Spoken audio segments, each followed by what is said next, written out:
세계보건기구 WHO는 비만을 건강을 해칠 정도로 지방 조직의 비정상적인 또는 과도한 지방이 축적된 상태라고 정의하고 체지방률이 정상 기준치를 초과하는 경우를 비만으로 보고 있습니다. 체지방률은 연령이나 성별에 따라 기준이 다르고 개인 간 차이가 심하기 때문에 우리는 보통 체지방률을 예측하는 수치인 체질량 지수를 사용하여 비만 여부를 판단합니다. 우리나라의 성인 비만율은 지난 10년간 큰 변화 없이 30% 수준을 유지하고 있는데 여성에 비해 남성의 비만율이 상대적으로 높게 나타나고 있습니다.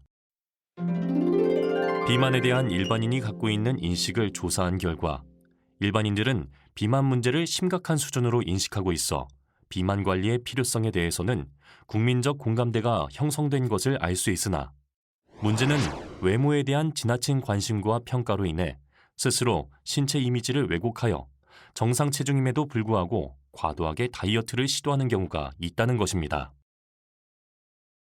특히 이러한 경우 살 빼는 약을 처방받거나 온라인상에서 무분별하게 약이나 보조제를 구매하여 복용하다 각종 부작용을 호소하는 사례가 증가하고 있습니다.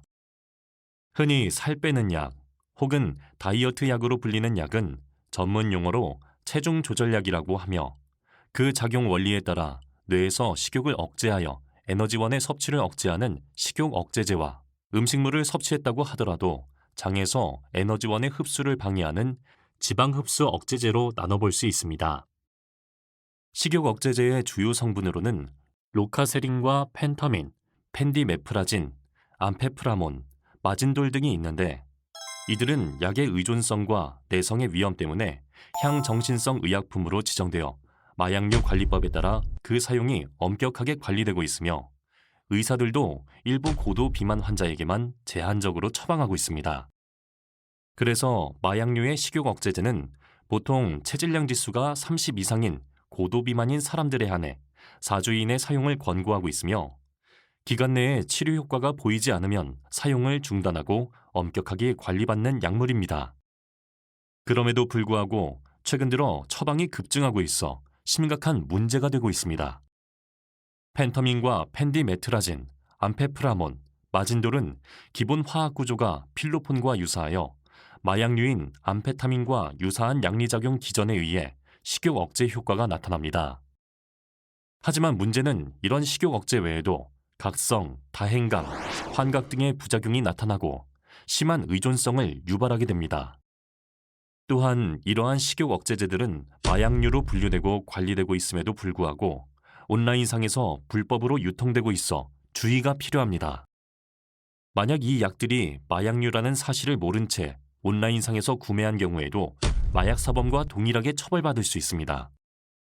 체중 조절약 중 지방 흡수 억제제의 대표적인 성분으로는 올리스타트와 리라글루타이드가 있습니다. 올리스타트는 췌장에서 분비되는 지방 분해 요소를 억제하여 소장에서 섭취된 지방의 흡수를 감소하게 하여 밖으로 배설하게 하는 작용을 합니다. 따라서 올리스타트는 지방 분해 효소 억제제라고 합니다. 반면 리라글루타이드는 당뇨병 치료제로 개발되었는데 당과 지방의 흡수를 지연시키고 식욕을 억제하는 역할을 합니다. 즉, 소장세포에서 혈당 농도의 자극을 받아 분비되는 호르몬이 생리적인 양보다 많을 경우 포만감을 유발하고 음식물 섭취를 감소시키게 되는 것입니다. 식욕 억제제는 뇌에서 작용하는 데 반해 지방 흡수 억제제의 경우에는 주로 말초 영역에서 작용하다 보니 상대적으로 위험성이 낮아 사용에 대한 규제가 약한 편입니다. 뇌에서 식욕 억제 작용을 하는 살 빼는 약은 그 약물이 가지고 있는 탐닉과 의존 성향에 더해 과식의 보상회로에 대한 작용까지 복합적으로 나타나기 때문에 여러 문제가 발생하게 됩니다. 특히 뇌가 스스로 신경회로를 바꾸는 능력인 뇌신경의 가소성은 성인에 비해 청소년들이 더 민감하게 반응하는 특성이 있어 청소년은 성인보다 더 쉽게 보상회로가 형성되고 의존과 탐닉도 더 쉽게 형성하게 됩니다. 따라서 청소년들이 살 빼는 약을 무분별하게 복용하면 문제가 더 심각해지므로 더 특별한 주의가 필요합니다.